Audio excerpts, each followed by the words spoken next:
नाज़रीन, बहुत बड़ी खबर ये सामने आई है कि लेबनान के हमलों के नतीजे में एक अमरीकी हाई ऑफिशियल की हलाकत हो गई है। ये अब तक की सबसे बड़ी खबर है और ये पहला अमरीकी हाई ऑफिशियल है जो लेबनान के या हमास के या किसी भी फ़लस्तीन इत्तेहादी के हमले के नतीजे में अंडर अटैक आया है।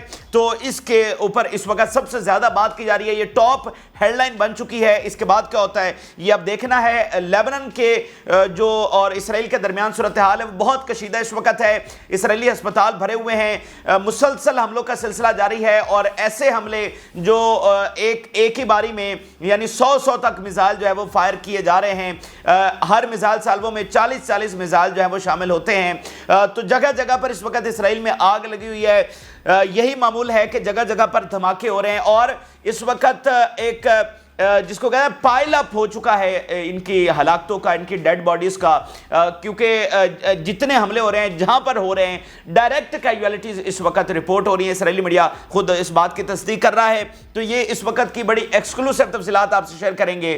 फिर नाज़रीन, तुर्की और शाम बहुत करीब आने जा रहे हैं। बशार अल असद दौरा करने जा रहे हैं तुर्की का।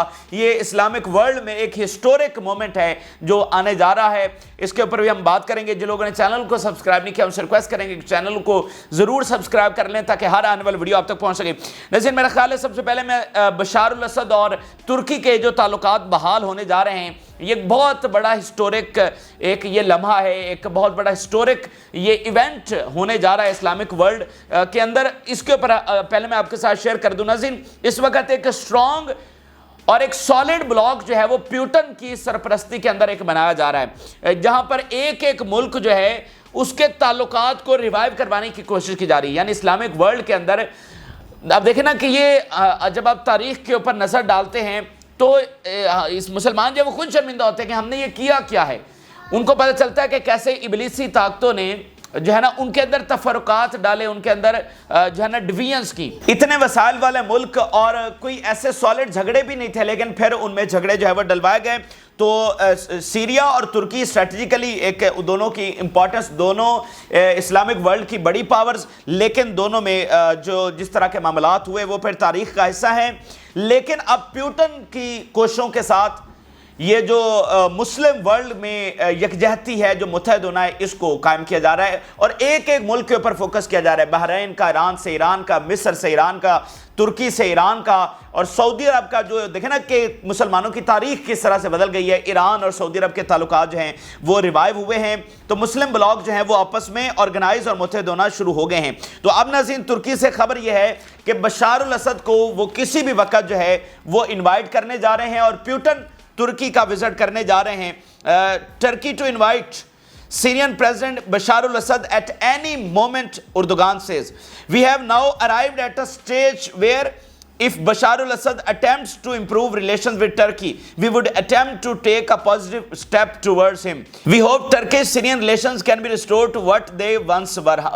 हमारे ताल्लुकात उस लेवल के ऊपर दोबारा रिवाइव हो सकते हैं जिस लेवल के ऊपर पहले ये थे। तो नाज़रीन, आपको बताने का मकसद ये है कि देखें, बशार अल-असद जैसी पावर जो कि इस वक्त समझ लें कि फ़लस्तीन कॉज के लिए फ्रंट लाइन के ऊपर खड़ी है, अगर इस जंग के अंदर तुर्की क्या कहते हैं शाम सपोर्ट ना करे, बशार अल असद सपोर्ट ना करे, तो ये जंग जिसमें आपको फ़लस्तीन के इत्तेहादियों का गलबा नजर आ रहा है, ये गलबा उस तरह से नहीं होगा। इस वक्त जो सारी सप्लाई है वो शाम से होकर जा रही है। बशार अल असद की मुकम्मल सपोर्ट है, जो हिजबुल्लाह को असलहा पहुंच रहा है, जो हमास के साथ मामलात हैं, इस वक्त बशार अल असद की पूरी सपोर्ट के साथ हो रहा है। तो देखे ना कि मतलब अगर शाम का ये हशर ना होता तो शाम और कितना पावरफुल होकर फ़लस्तीन की सपोर्ट कर रहा होता। और क्या गुलान हाइट्स इसी तरह से इसराइल के कब्जे में होती, क्या इसराइल इसी तरह से ताकतवर होता। तो जैसे हम बात करते हैं कि भाई ईरान अगर पावरफुल होगा तो फ़लस्तीन की इस जंग में सपोर्ट होगी, तो बाकी जैसे यमन होगा, हिजबुल्लाह होगी, तो इसी तरह जब शाम पावरफुल होगा, जब बशार अल असद जो फ्रंट लाइन के ऊपर फ़लस्तीन के लिए लड़ रहे हैं, अगर वो मेन स्ट्रीम में आएंगे, यानी कि वो एक बड़े ब्लॉक का हिस्सा बनेंगे, वो दोबारा से उभर कर सामने आएंगे, वो पावरफुल होंगे, उनकी पोजीशन मुस्तहकम होगी, तो उसका डायरेक्ट इंपैक्ट जो है वो फ़लस्तीन की जंग के ऊपर होगा।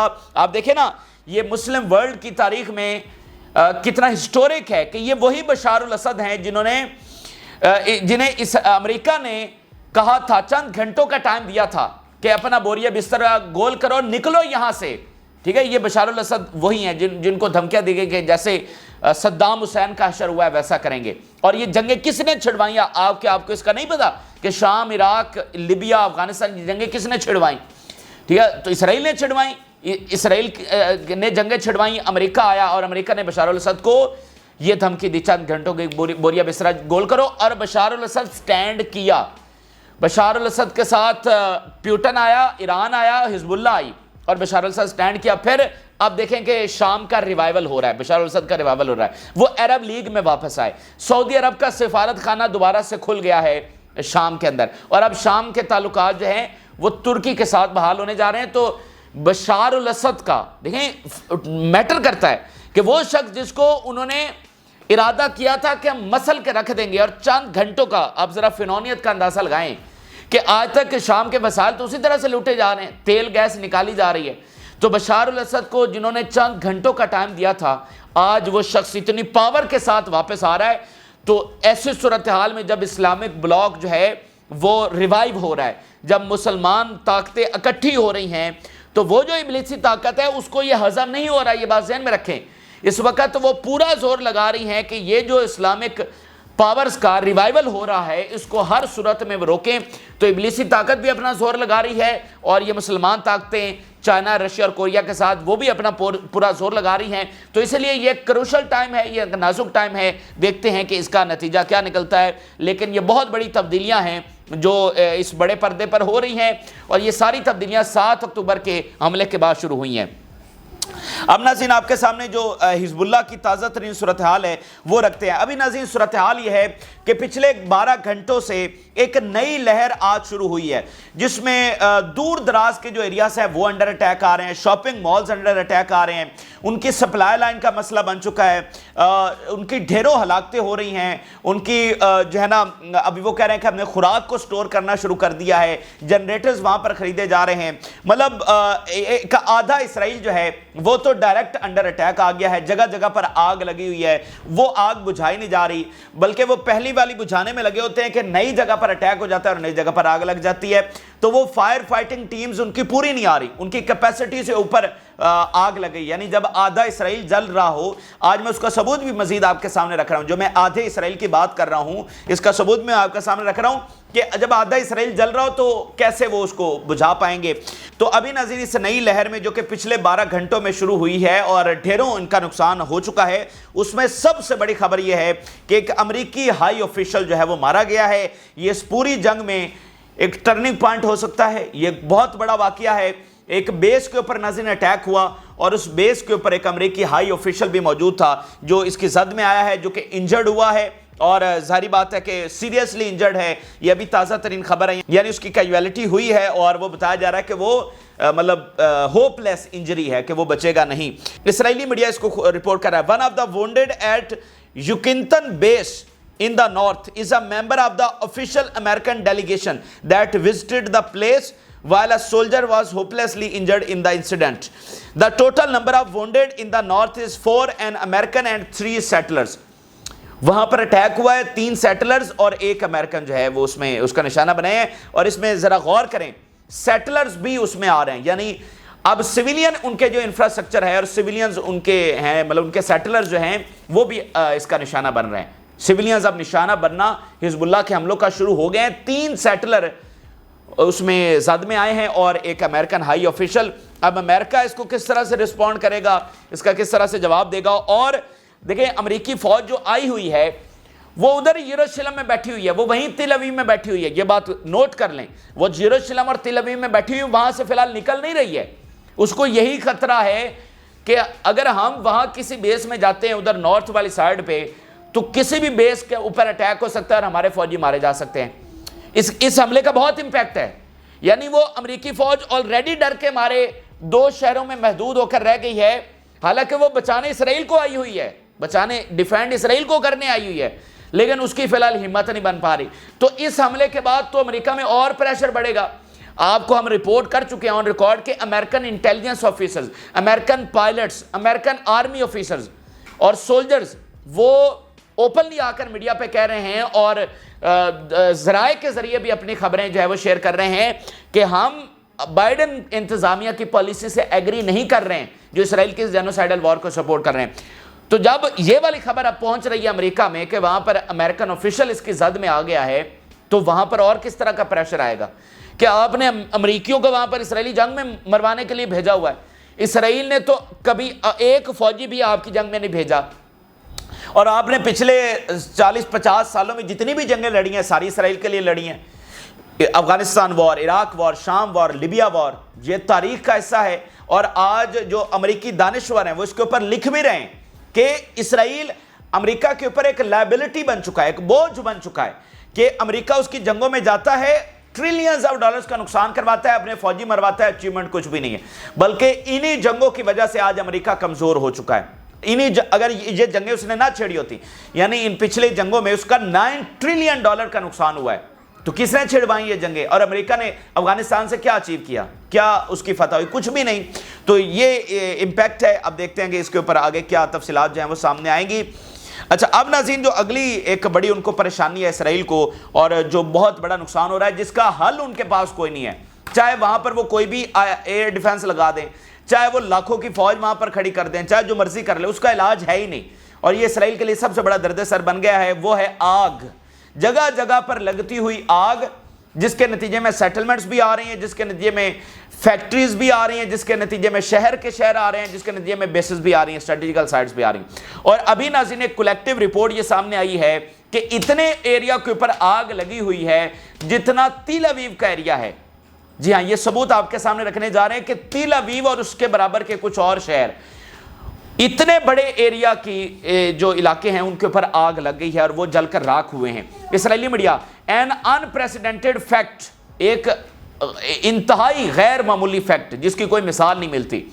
The area of the burned areas in the north is larger than the areas of Tel Aviv, Bnei Brak and Ramat Gan combined.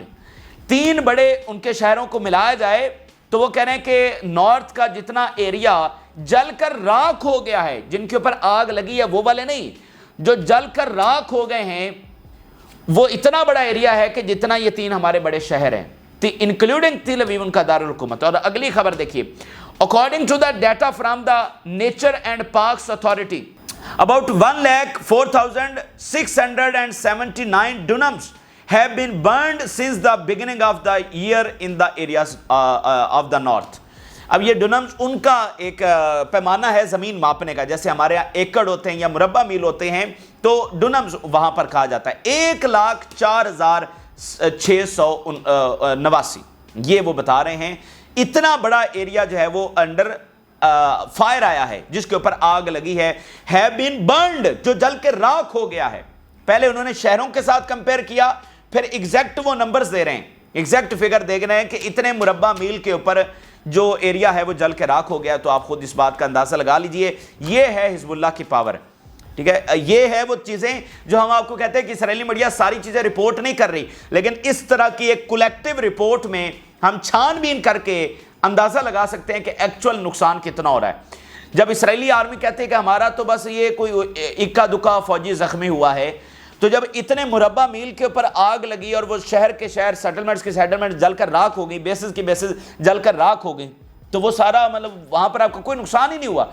और जब तिब्रियास कह रहा है कि हम फूड शॉर्टेज का शिकार हो गए हैं, तो वो फूड शॉर्टेज 20-25 मिसाइलों से फूड शॉर्टेज हो गई है, 10-15 फौजियों के मरने से फूड शॉर्टेज हो गई है।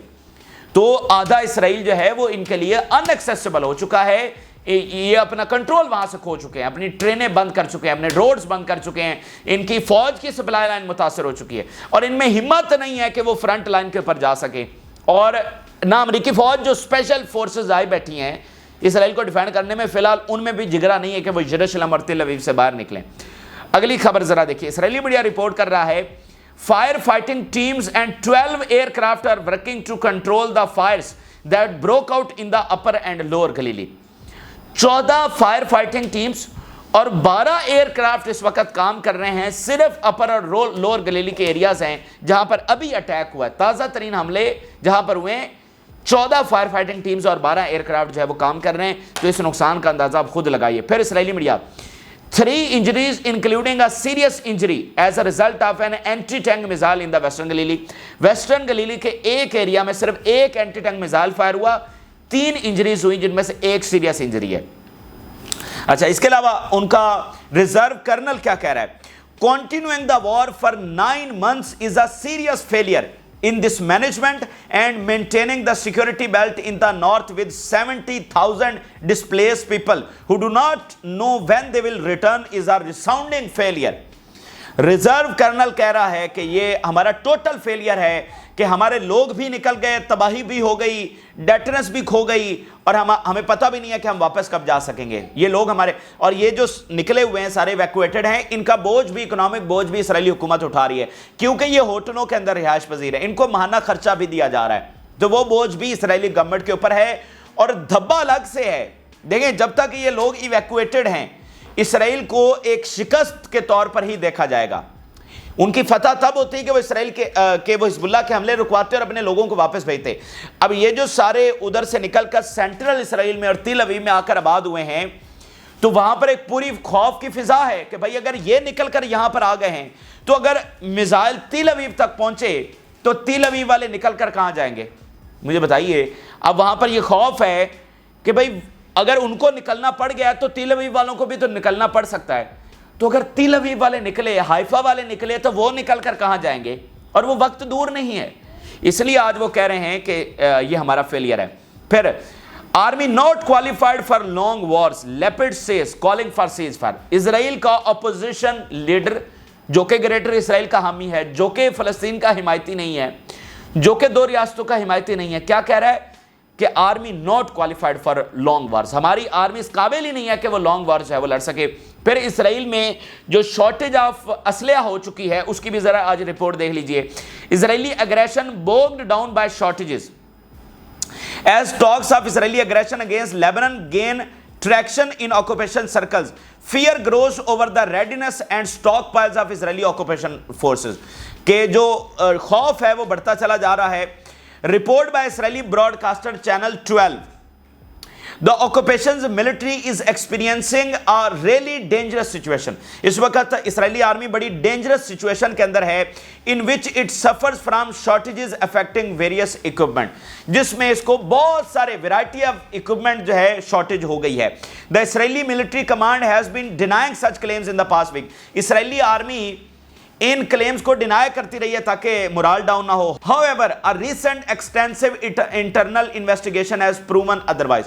लेकिन अभी एक नई इन्वेस्टिगेशन में ये क्लेम्स जो हैं वो साबित हो गए हैं। Israeli regular reserve and volunteer forces complained to the broadcaster of shortages affecting essential military gear, including ballistic armor, helmets, optical sights, and bomb suits, all of which are considered to be life-saving equipments. अब वो फौजियों ने खुद आकर Israeli media को बताया है, अपना नाम जाहिर किए बगैर, कि हमारे पास तो कुछ है ही नहीं, हमारे पास इक्विपमेंट्स ही नहीं है, और इसराइली हुकूमत जो है इसको डिनाई करती रही है। लेकिन अब वो चीज़ें जो है वो साबित हो गई हैं। Despite the shortage of individual gear among Israeli soldiers, a more dangerous scenario has come into, इससे भी ज्यादा एक और डेंजरस सिनेरियो पैदा हो गया है। The broadcaster revealed that the status of the armoury in a single Israeli formation led to drastically different results in the battlefield, कि वो बैटलफील्ड में जो रिजल्ट्स आ रहे हैं, जो नुकसान हो रहा है, उससे वाज़े नजर आ रहा है कि जो रिपोर्ट्स है, हालात उससे भी ज्यादा डेंजरस इनके लिए हो चुके हैं। According to the report, Israeli military equipment, which includes armored vehicles and tanks, is subjected to different standards as some gear and systems are not up to the general quality of the military grade equipment. Tank नहीं है जनाब, military vehicles नहीं है। अंदाजा करें, middle east की सबसे बड़ी पावर्स के टैंक्स और आर्मर्ड जो व्हीकल्स हैं वो कम पड़ गए हैं, और अब वो कम क्वालिटी वाले इस्तेमाल करने पर मजबूर है। तो मैं सिर्फ सवाल ये पूछना चाहता हूं कि ना तो टैंक लेबनान में दाखिल हुए हैं, ना आर्मर्ड व्हीकल्स लेबनान में दाखिल हुई हैं, तो वो कहां गई हैं? मिडिल ईस्ट की सबसे बड़ी पावर, जिसको अमेरिका, बरतानिया, फ्रांस, जर्मनी, ऑस्ट्रेलिया, जापान, पूरा यूरोप असलहा पहुंचा रहा है, और इवन हमारी तरफ से भी कुछ लोग हैं, उसके टैंक और आर्मर्ड व्हीकल्स कहां गई हैं? वो तो किसी मुल्क पे हमलावर नहीं हुआ, तो कहां गए? ये गजा में सबका कब्रिस्तान बना है। हजारों गाड़ियां और टैंक जो हैं वो इस वक्त तबाह हो चुके हैं, उनके सबूत अब सामने आ चुके हैं। भाई 70,000 अगर उन्होंने बंदा डिसेबल कर दिया है इनका फौजी, तो कितने टैंक और कितनी गाड़ियां तबाह की होंगी? ये क्या सारे उन्होंने जमीनी फौज मारी है? ये तो सारे गाड़ियों में और टैंकों में ही थे, اور آج وہ کہہ رہے ہیں کہ ہماری گاڑیاں اور ٹینک جو ہے وہ کم پڑ گئے ہیں. تو یہ ان کی بیسیکلی شکست ہے. پھر آپ ذرا غزہ، یہ لیبنان کی تازہ صورتحال ہے اور ان کا نقصان ہے. ذرا غزہ کی تازہ صورتحال دیکھیے، بہت نقصان ان کو پہنچایا جا رہا ہے. ذرا المائدین کی خبر دیکھیے. Palestinian resistance inflicts heavy losses on Israeli forces in Gaza. The Israeli occupation forces are being dealt heavy losses in Gaza as the resistance maintain a resilient front. بہت زیادہ نقصان، سینکڑوں درجنوں ہلاکتیں ان کی ہو رہی ہیں. After 9 months since the outbreak of Operation Al-Aqsa flood, the Palestinian resistance continue to fend off Israeli occupation forces entrenched in various parts of the Gaza. کیا 9 مہینے مکمل ہو گئے ہیں لیکن ہر ایکسس کے اوپر ان کو ریزسٹ کیا جا رہا ہے، ان کو مارا جا رہا ہے. انفلکٹنگ ایڈیشنل لاسز ان کے ہو رہے ہیں. amid warnings that the Israeli defense force are becoming increasingly fatigued from prolonged combat. ایک تو یہ نقصان ہو رہا ہے اور اس کے ساتھ کیا ہو رہا ہے کہ اسرائیلی جو آرمی ہے وہ اس prolonged war سے exhausted ہو چکی ہے اور fatigued ہو چکی ہے. 9 مہینوں کی جنگ لڑ کر جہاں پر تازہ دم دستے بھی بھیجے جاتے رہے ہیں، ان کو ریسٹ بھی دیا جاتا ہے. شام کو جب یہ واپس آتے ہیں تو ان کے لیے باربیکیو پارٹیاں بھی ارینج کی جاتی ہیں، ڈانس کا اہتمام بھی ہوتا ہے. یعنی ایک پورا انہوں نے لگژری کا ماحول ان کا دیا ہوا ہے. وہاں پر خواتین بھی ان کو مہیا کی جاتی ہیں اور دوسری طرف سرنگوں میں لڑنے والے چند ہزار فائٹرز ہیں جن کی ری شفلنگ نہیں ہے، وہ 9 مہینوں سے مسلسل لڑ رہے ہیں. لیکن ایگزاسٹ کون ہو چکا ہے؟ اسرائیلی آرمی ہو چکی ہے. تو یہ اسرائیلی آرمی لڑے گی جس کی آدھی فوج تو ویسے چھوڑ کر بھاگ گئی ہے. تو یہ اس وقت کے اہم ترین اور تازہ ترین حقائق ہیں جو آپ کے ساتھ شیئر کیے. آپ اپنی رائے ضرور آگاہ کریں. جن لوگوں نے چینل کو سبسکرائب نہیں کیا ان سے ریکویسٹ کریں گے کہ چینل کو ضرور سبسکرائب کر لیں تاکہ ہر آنے والی ویڈیو آپ تک پہنچ سکے. اجازت دیجیے، اللہ حافظ.